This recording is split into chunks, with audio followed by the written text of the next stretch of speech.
It was late at night in a quiet suburban neighborhood.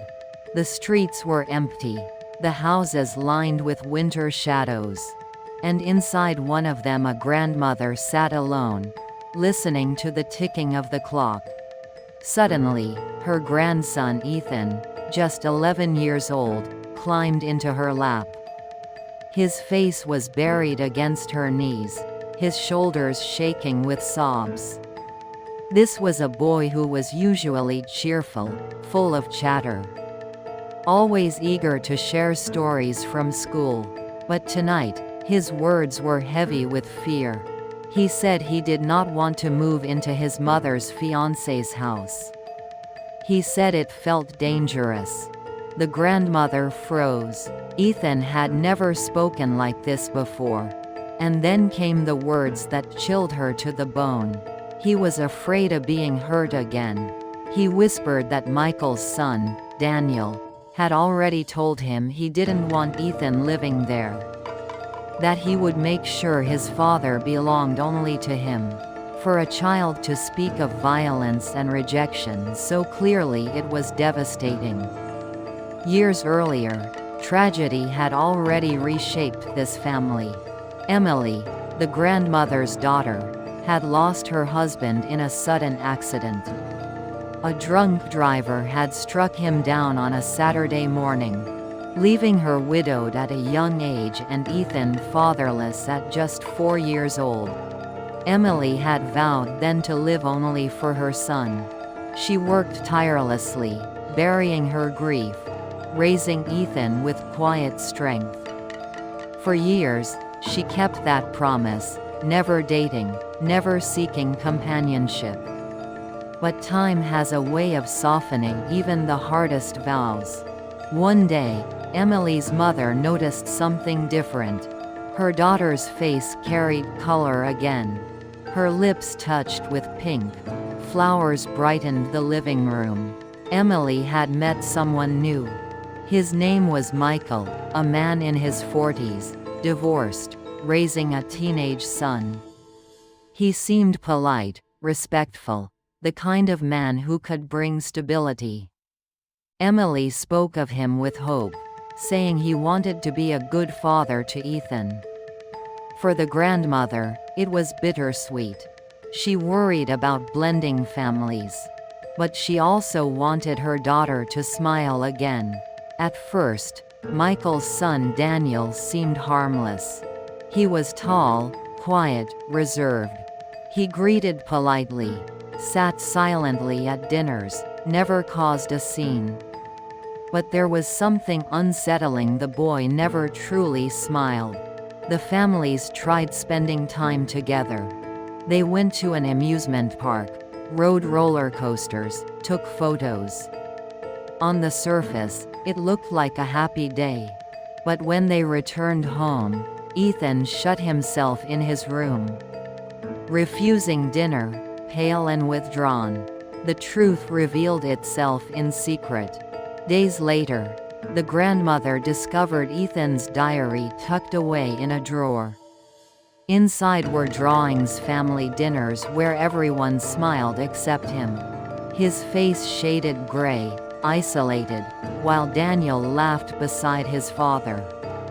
Beneath the drawings were words that no child should ever write. My stepbrother spit in my cup. Nobody saw. Nobody cares. Another entry read, he told me if I want to live with mom, I have to obey him. He acts like an angel when she's watching. The grandmother's hands trembled as she read. Her grandson was being bullied in silence, and no one had noticed. When Emily saw the diary, she froze. She remembered bruises on her son's arm, nightmares that left him screaming, whispers of guilt about his late father. She realized she had been blind, too eager to rebuild her life, too quick to trust. Michael dismissed the concerns, calling it normal teenage behavior, insisting Daniel was just moody. But Emily saw the truth in her son's eyes. He was breaking, piece by piece, while she looked the other way.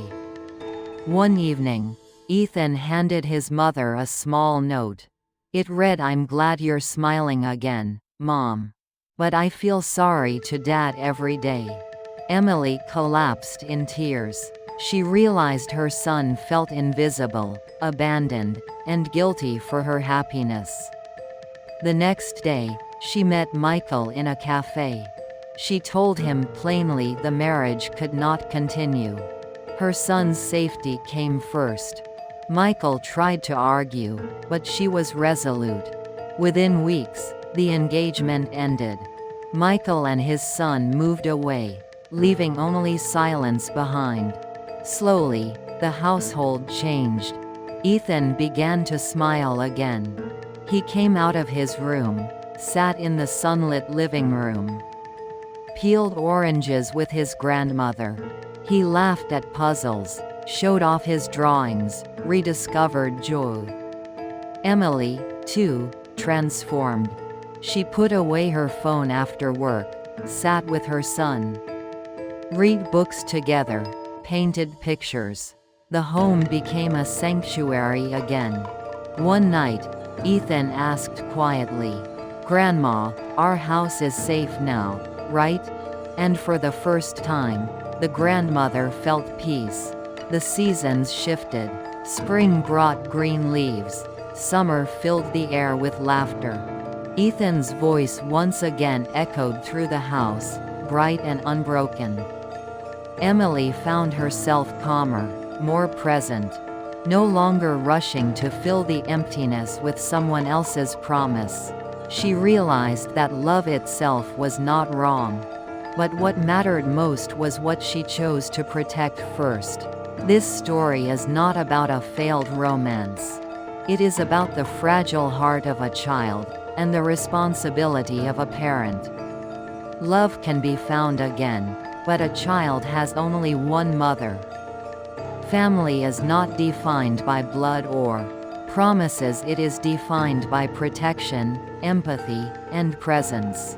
The grandmother realized that true family is built not on lineage, but on listening to pain and standing beside tears. I hope today's story conveyed emotion and realization to you. Thank you for staying with us until the end. Share your story with us.